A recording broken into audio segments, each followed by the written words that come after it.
어느 수업이 없는 오후, 나는 두 친구와 함께 집 근처를 돌아다니고 있었다. 그때 커다란 아이가 왔다. 13살쯤 된 억센 사내 아이.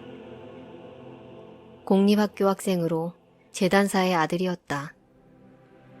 그 아이의 아버지는 술꾼이었고 온 가족이 악명이 나 있었다. 프란츠 크로머는 나도 잘 알고 있었다. 나는 그 아이가 무서웠다. 그 아이는 벌써 어른 티가 났고 젊은 공장 직공들의 걸음걸이와 말투를 흉내내고 있었다. 그 아이가 나를 받아들여 나를 다른 아이들과 똑같이 취급한다는 것이 기뻤다. 그 아이는 명령했고 우리는 복종했다. 그가 얘기를 시작했다. 그러자 소년들은 학생이 저지를 수 있는 온갖 영웅적인 행동과 나쁜 짓거리를 자랑 삼아 늘어놓았다. 나는 아무 말도 하지 않았다. 그런 내 모습이 크로모의 노여움을 사지 않을까 두려웠다. 나는 마침내 황당무계한 이야기를 늘어놓기 시작했다. 모퉁이의 물레방앗간 옆 과수원에서 사과를 훔친 이야기였다. 내 얘기가 끝났을 때 나는 내심 박수를 기대했다. 크로모는 반쯤 뜬 실눈으로 나를 쏘아보며 말했다. 그 얘기 진짜야? 그럼. 그러니까 진짜로 있었던 일이란 거지? 너 그 물레방앗간 옆 과수원이 누구 건지 알아? 크로머는 내 어깨에 팔을 두르더니 나를 자기 쪽으로 끌어당기며 말했다. 그 아이의 눈은 사악했다. 난 그 집 사과가 도둑 맞았다는 걸 진작부터 알고 있었어. 주인이 과일 도둑을 찾아주면 이마르크를 주겠다고 했거든. 나는 소리쳤다. 설마 네가 그 사람들한테 내 얘기를 하진 않겠지? 그 아이의 명예심에 호소한다는 것이 소용없는 일임을 나는 알고 있었다. 그 아이는 다른 세계에 속해 있었던 것이다. 크로머, 내 이름을 말해선 안 돼. 그건 너한테도 좋지 않을 거야. 내 시계를 줄게. 이건 은시계야. 그런 고물시계 따위엔 관심 없어. 나한테 이마르크를 주기만 하면 돼. 그럼 아무한테도 얘기하지 않을게. 하지만 이마르크라니 그건 나에게 너무 큰 돈이었다. 내일 나한테 이마르크를 가져오는 거야. 만약 돈을 가져오지 않으면 어떻게 될진 너도 잘 알지? 그날 내 인생은 산산이 부서져 버렸다. 나는 어머니와 아버지가 속해 있는 밝은 세계, 따스한 온기가 있는 나의 집으로 돌아갔다. 그러나 그 모든 것은 더 이상 내 것이 아니었다. 구원의 손길은 전혀 예상치 못했던 곳에서 찾아왔다. 동시에 무언가 새로운 것이 내 삶으로 들어왔다. 우리 라틴어 학교에는 얼마 전 새로운 학생이 들어왔다. 새로 이사온 부유한 미망인의 아들이었다. 그는 나보다 한 학년이 높았으며 나이도 몇 살은 더 많았지만 다른 아이들처럼 나도 곧 그를 주목하게 되었다. 그는 어른처럼 신사처럼 낯설고도 성숙하게 우리들 사이를 오고 갔다. 그는 놀이에 끼지도 않았고 싸움질에는 더더욱 끼지 않았다. 다만 선생님들에게 맞서는 그의 자신감 있는 단호한 태도가 다른 학생들의 마음을 사로잡았다. 그의 이름은 막스 데미안이었다. 어느 날 학교에서 무슨 이유에선지 다른 반 학생들이 우리와 함께 수업을 들은 적이 있었다. 그건 데미안의 반이었다. 카인과 아벨의 역사를 배우는 동안 나는 유독 나를 매료시키는 그 소년의 얼굴을 자주 쳐다보았다. 그의 얼굴은 총명하고 환하고도 단호했다. 사실 그에게 호감이 가지는 않았다. 오히려 거부감이 들었다. 그는 숙제를 하는 학생 같다기보다는 자신의 문제들에 전념하는 연구자 같았다. 그는 나보다 우월하고 침착했다. 그 본질에 있어서 너무나 도전적일 만큼 안정되어 있었다. 이상하게 나는 계속 그를 바라보지 않을 수 없었다. 그가 호감을 주었던 것 같기도 하고 반감을 준 것 같기도 했다. 지금 와서 그가 학생으로서 어떤 모습이었는지를 생각해보면 나는 말할 수 있다. 그는 어느 점에서 다른 학생들과 달랐으며 전적으로 특별하고 개성이 뚜렷해서 더 눈에 띄었다고. 동시에 그는 눈에 띄지 않으려고 노력했다. 그는 마치 농부들 가운데에서 그들처럼 보이려고 애쓰는 변장한 왕자님 같았다. 학교에서 집으로 돌아가는 길에 그가 내 뒤에서 나타났다. 잠깐 같이 갈까? 그가 다정하게 물었다. 아까 수업 시간에 들은 이마에 표적을 단 카인의 이야기는 마음에 들었니? 나는 마치 어른과 대화를 나누고 있는 것 같았다. 나는 그 얘기가 썩 마음에 들었다고 대답했다.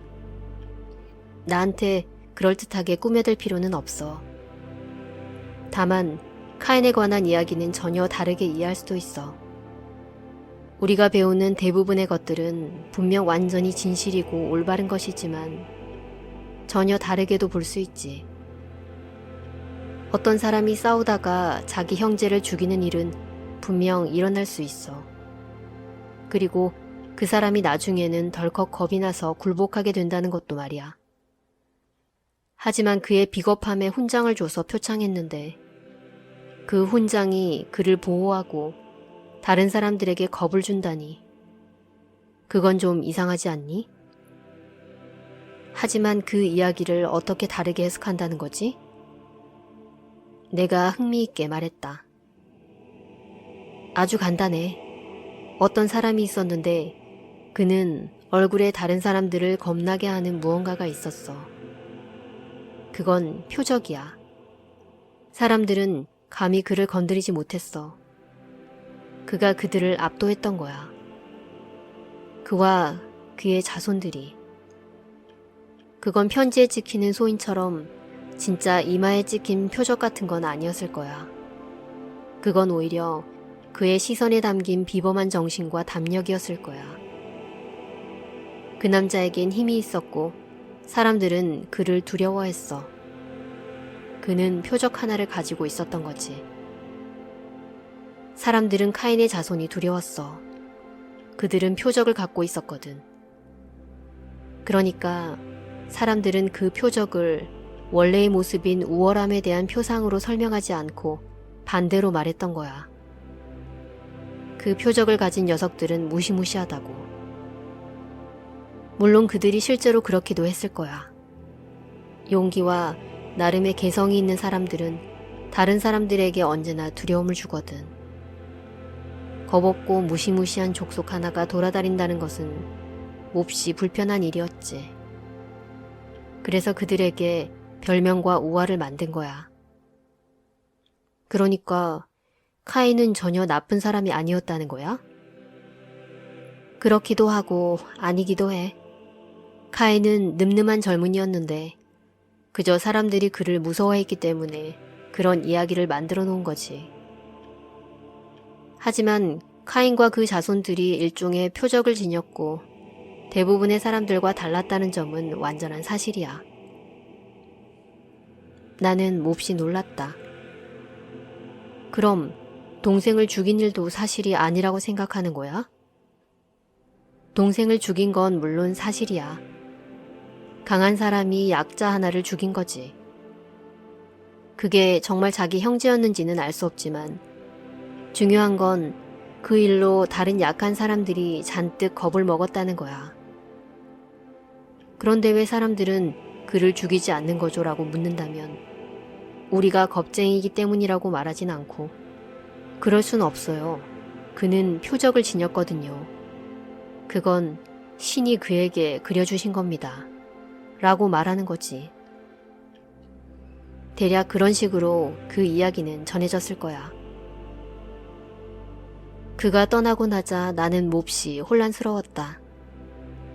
내게는 그가 했던 말이 전부 터무니없어 보였다. 카인이 고귀한 인간이고 아벨이 비겁한 인간이라니. 카인의 표적이 표창이라니. 그건 말도 안 되는 얘기였다. 신성모독이었다. 나는 데미안이 나를 놀린 게 분명하다고 생각했다. 그날 그 이야기로 인해 나는 프란츠 크로머를 완전히 잊어버렸다. 집으로 돌아와 성경을 다시 한번 통독했다. 거기에 남다른 풀이를 한다는 건 미친 짓이었다. 데미안의 말대로라면 사람을 죽인 자도 스스로를 하나님이 사랑하시는 사람이라고 선언할 수 있었다. 그건 말도 안 되는 소리였다. 그저 데미안이 그 얘기를 하는 태도가 세련되었을 뿐이었다. 나는 얼마 전까지 밝고 깨끗한 세계에서 살아왔다. 나 자신이 일종의 아벨이었다. 그런데 이제 나는 깊은 심연으로 가라앉고 있었다. 비참한 이 상황이 시작되었던 그날 저녁, 그때 나는 카인이었고 그 표적을 달았던 나는 그것이 치욕이 아니라고, 그건 표창이라고 함부로 상상했다. 나는 다른 학생들도 데미안에게 관심이 많다는 것을 곧 알아차렸다. 데미안의 어머니가 부자라는 소문과 그들 모자는 교회에 가지 않는다는 것, 그리고 막스 데미안이 놀라운 힘을 가졌다는 등의 동화 같은 소문이 떠돌았다. 그에게 싸움을 걸고는 그가 거절하자 비겁하다고 욕하는 그 반의 힘센 학생에게 그가 무섭게 굴욕을 주었다는 것은 확실했다. 그러는 사이에도 나는 여전히 프란츠 크로모와의 일에서 헤어나지 못하고 있었다. 가끔 꿈을 꿀 때면 꿈속에서 나는 전적으로 그의 노예였다. 나는 절망적으로 두 손을 호주머니에 넣은 채 텅 빈 광장을 건너고 있었다. 그때 상쾌하고 낮은 목소리가 나를 불렀다. 막스 데미안이었다. 형이었구나. 깜짝 놀랬어. 겁나는 사람이라도 있니? 나는 움츠러들었다. 그냥 말해도 돼. 그의 이름이 뭐지? 나는 조그맣게 말했다. 프란츠 크로모야. 그 크로모라는 애 말이야. 그 아인 나쁜 녀석이야. 그 아이의 얼굴엔 악당이라고 씌어있어. 맞아. 하지만 그 애가 아무것도 알아선 안 돼. 그 아이는 몇 학년이지? 5학년이야. 하지만 그 애한텐 아무런 말도 하지 말아줘. 부탁이야. 걱정하지 마. 너에게는 아무 일도 일어나지 않을 거야. 그 애를 두려워하는 게 옳지 않다는 건 너도 알고 있지? 두려움은 우릴 완전히 망가뜨릴 거야. 그런 건 떨쳐내야 해. 너 혹시 그 아이한테 돈이라도 빚진 거니? 그렇기도 하지만 그게 중요한 건 아니야. 난 아무것도 말할 수 없어. 나를 믿어, 싱클레어. 넌 언젠가 그 비밀을 내게 알려주게 될 거야. 나는 새롭게 겁이 났다. 카인의 이야기가 갑자기 떠올랐다. 무시무시해져 나는 혼자 울기 시작했다. 그 후에도 오랫동안 나의 두려움은 극복되지 않았다. 그만큼 모든 것이 고요하고 완전히 비밀스럽게 흘러가고 있었다. 그런데 언제부턴가 우리 집 앞에서 들리던 크로모의 휘파람 소리가 더는 들리지 않았다. 나는 감히 그 사실을 믿을 수 없었다. 새로운 자유가 믿어지지 않았다. 마침내 내가 프란츠 크로모와 마주쳤을 때 그 아이는 내 맞은편에서 나를 보자 얼굴을 찌푸리더니 획 하고 돌아서 가버렸다. 그건 나로서는 놀라운 순간이었다. 내 적이 나를 피해간 것이다. 그 무렵 데미안이 다시 나타났다. 안녕 싱클레어?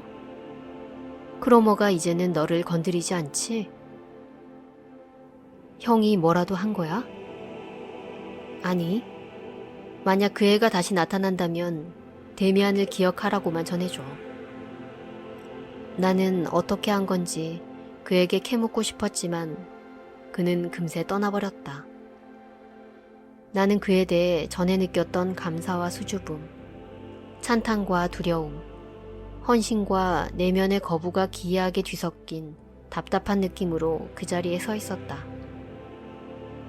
데미안과 짧은 대화를 나눈 그날, 그토록 소망했던 비밀을 털어놓기로 했다.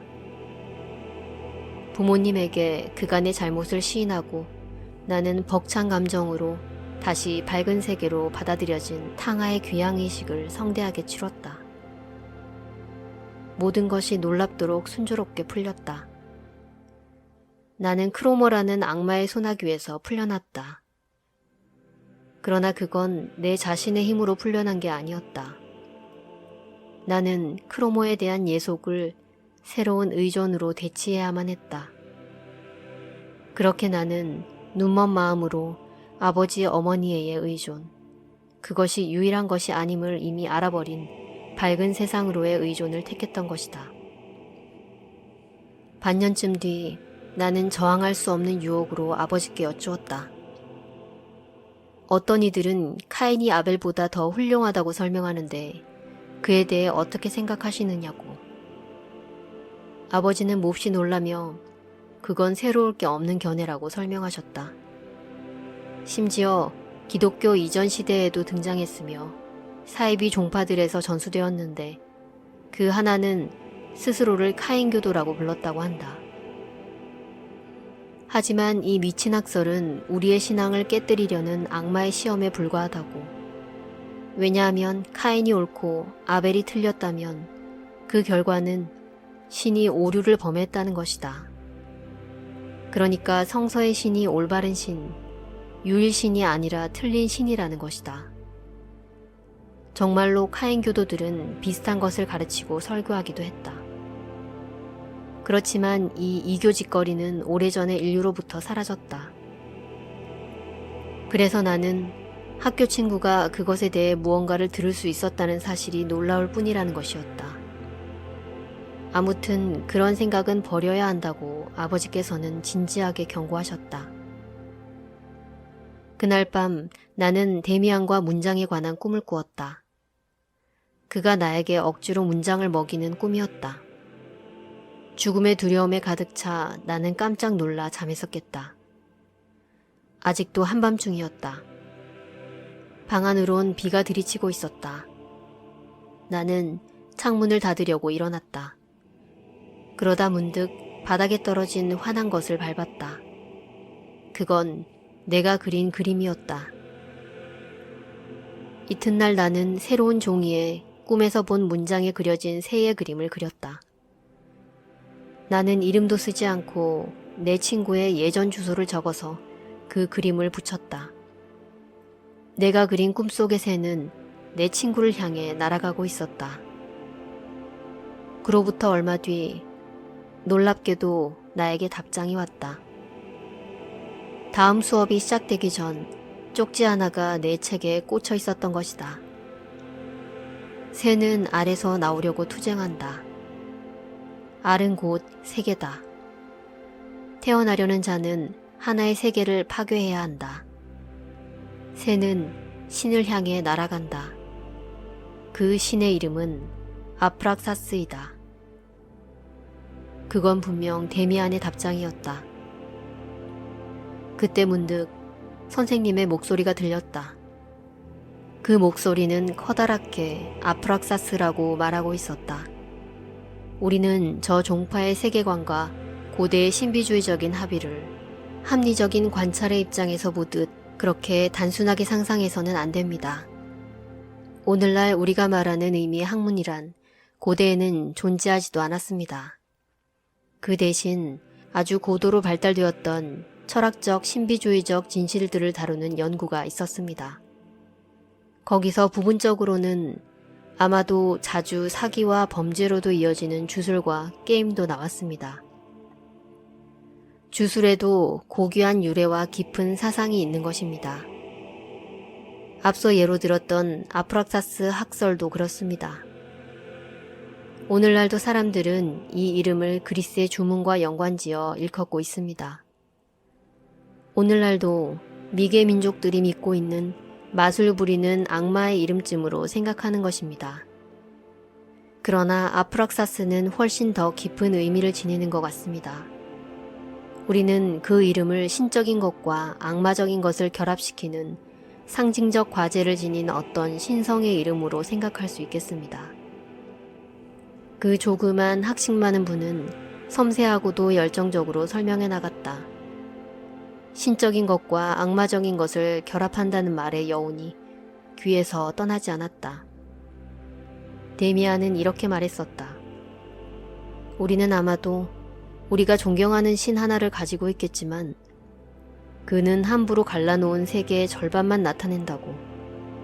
그건 공식적이고 허용된 밝은 세계였다. 그러나 세계 전체를 존중할 수 있어야 한다고 했다. 그러니까 악마이기도 한 신 하나를 갖든 아니면 신에 대한 예배와 더불어 악마에 대한 예배도 만들어야 한다는 것이었다. 그러니까 아프락사스는 신이기도 하고 악마이기도 한 그런 신이었다. 이듬해 봄, 나는 김나지움을 떠나 대학을 가게 되었다. 나는 성인이 되었지만 완벽하게 무력했고 목표도 없었다. 나는 그저 내 속에서 솟아나오려는 것, 바로 그것을 살아보려고 했다. 왜 그것이 그토록 어려웠을까? 방학 중 한 번은 막스데미안이 어머니와 살았던 집으로 가보았다. 어떤 늙은 부인이 뜰에서 산책을 하고 있었다. 나는 데미안 일가에 대해 물어보았다. 그 집 주인은 그들에 대해 기억하고 있었지만 그들이 어디 사는지는 모른다고 했다. 내가 관심을 보이자 앨범을 찾아내어 데미안 어머니의 사진을 보여주었다. 나에게 그녀에 대한 기억은 거의 없었다. 그러나 작은 사진을 보았을 때 심장의 고동이 멈추었다. 그건 내 꿈속의 영상이었다. 바로 그녀였다. 거의 남자와 같은 여성의 모습. 아들과 비슷하지만 어머니다운 표정. 깊은 열정을 담은 표정을 지니고 있었으며 아름다우면서도 유혹적이고 아름다우면서도 접근할 수 없었다. 수호자이자 어머니, 운명이자 연인이었다. 내 운명의 표정을 지닌 여성이 존재하고 있었다. 그런데 그녀가 바로 데미안의 어머니였던 것이다. 내 운명이 나를 끌어당기고 있음을 직감했다. 한 번은 늦은 저녁 한가롭게 시내를 걷고 있었다. 불어오는 가을바람 속에서 술집들에서 대학생 무리들이 노래를 부르는 소리가 들렸다. 그 노랫소리는 크고 요란했지만 활기가 없었고 생명 없이 획일적이었다. 나는 어느 길모퉁이에 서서 귀를 기울이고 있었다. 내 뒤에서 남자 둘이 천천히 지나갔다. 그 목소린 놀랍게 경고적이고 귀에 익은 것이었다. 나는 어두운 골목에서 그들을 따라갔다. 그는 다름 아닌 데미안이었다. 거리의 끝에서 일본 사람이 작별을 고하고 현관문을 열었다. 데미안은 그 길을 되돌아 나오고 있었다. 나는 그대로 멈추어 서서 그를 기다렸다. 그는 특유의 고름 보조를 유지한 채 내 바로 앞까지 와서 모자를 벗고 그의 환한 얼굴을 보여주었다. 결단력 있게 담은 입과 넓은 이마가 특이하게 환한 얼굴을. 데미안! 내가 외쳤다. 그는 내게로 손을 뻗었다. 너로구나, 싱클레어. 너를 기다렸어. 조금 변하긴 했지만 여전히 그 표적을 가지고 있구나. 무슨 표적 말이야? 우리가 전에 말한 카인의 표적 말이야.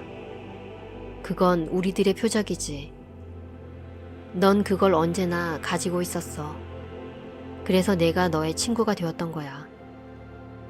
그런데 지금은 그 표적이 더 분명해졌구나. 어느새 우리는 기이하고도 예감에 찬 대화의 한가운데로 빠져들고 있었다. 여름학기도 벌써 끝나가고 있었다. 곧 이별이 닥칠 것이다. 이따금 내 삶의 평화로움에 놀라곤 했다. 데미안은 날이면 날마다 말을 타고 돌아다녔다. 그날도 말을 달리는 소리가 거세게 울리다 우리 집 앞에서 멈추었다. 무슨 일이지, 데미안? 벌써 소식 들었니? 나는 아무것도 몰랐다. 러시아와 긴장이 고조되고 있어. 곧 전쟁이 일어날 거야. 나는 당혹스러웠다. 동원령이 내리면 나는 곧바로 들어가야 해. 나는 대위거든. 형이? 그건 전혀 몰랐는데. 그래. 아마도 일주일쯤이면 나는 벌써 전장에 가 있을 거야. 일은 벌어질 테고 아마 너도 곧 징집될 거야. 나는 준비가 되어 있었다. 저녁에 시내를 지나갈 때 도시 어디에서나 전쟁이라는 말이 들려왔다. 내 이야기는 곧 끝난다. 곧 전쟁이 있었고 데미안은 제복에 은회색 외투를 입어 놀랍도록 낯선 모습으로 떠났다. 나는 그의 어머니를 집으로 바래다 주었다. 모든 사람들이 형제가 된 것 같았다. 그리고 많은 얼굴들에서 나는 표적 하나를 보았다. 사랑과 죽음을 의미하는 것이었다. 나 역시 한 번도 본 적이 없는 사람들의 포옹을 받았다. 내가 전장에 갔을 땐 이미 겨울이었다. 다시 태어나기 위해 광분하여 죽이고 거대한 새가 알에서 나오려고 투쟁하고 있었다. 알은 세계였고 세계는 파괴되어야만 했다. 어느 이른 봄날 우리가 점령한 농가 앞에서 나는 보초를 서고 있었다. 벌써 온종일 나는 불안했다. 구름 속에서 커다란 도시 하나를 볼 수 있었다. 거기서 수백만의 사람이 쏟아져 나왔고 그들은 때를 지어 넓은 풍경 위로 흩어져 갔다. 수천 개의 빛나는 별들이 찬란한 포물선을 그리며 검은 하늘 너머로 떨어졌다. 천둥 같은 소리를 내며 내 머리 위에서 세계가 무너졌다. 나는 포플러 가까이에서 흙과 상처로 뒤덮인 채 발견되었다. 나는 어느 지하실에 누워 있었다. 머리 위로는 포화가 퍼부어지고 있었다. 나는 수레에 누워 덜컹덜컹 빈 벌판을 지나갔다. 거의 의식이 없었다. 내가 목적지에 왔을 땐 늦은 밤이었다. 의식은 분명했다. 주위를 바라보았다. 내 매트리스 바로 곁에 다른 매트리스가 바짝 붙어져 있었고 누군가 그 위에 있었다. 그 사람이 앞으로 몸을 숙이고 나를 바라보았다. 이마 위에 표적을 지닌 막스 데미안이었다. 그가 나를 향해 미소 지었다. 무한히 긴 시간 동안 그는 내 눈을 들여다보았다. 싱클레어, 어린 소년이 됐네. 그가 미소 띠며 말했다. 프란츠 크로머 아직도 기억해? 나는 눈을 깜빡여 보였다. 꼬마 싱클레어, 잘 들어. 나는 떠나게 될 거야. 너는 어쩌면 다시 한번 내가 필요할지도 몰라. 크로모에 맞서든 아니면 그 밖에 다른 일이든. 그때 네가 나를 부르면 이제 나는 그렇게 달려오지 못해. 그럴 땐 너는 네 자신 안으로 귀를 기울여야 돼. 그러면 알게 될 거야. 내가 네 안에 있다는 걸. 그리고 나는 잠이 들었다. 아침에 붕대를 감기 위해 사람들이 나를 깨웠다. 마침내 완전히 잠이 깼을 때 나는 얼른 옆에 매트리스로 몸을 돌렸다. 그곳엔 한 번도 본 적이 없는 낯선 사람이 누워 있었다. 붕대를 감을 땐 아팠다. 그때부터 내게 일어난 모든 것이 아팠다. 그러나 이따금 열쇠를 찾아내서 완전히 내 자신 속으로 내려가면 거기 그 어두운 거울 속에 운명의 영상들이 잠들어 있는 곳으로 내려가면 거기서 나는 그 검은 거울 위로 몸을 숙이기만 하면 되었다. 그러면 나 자신의 모습이 보였다. 이제는 그와 완전히 닮아 있었다. 내 친구이자 나의 스승인 그와.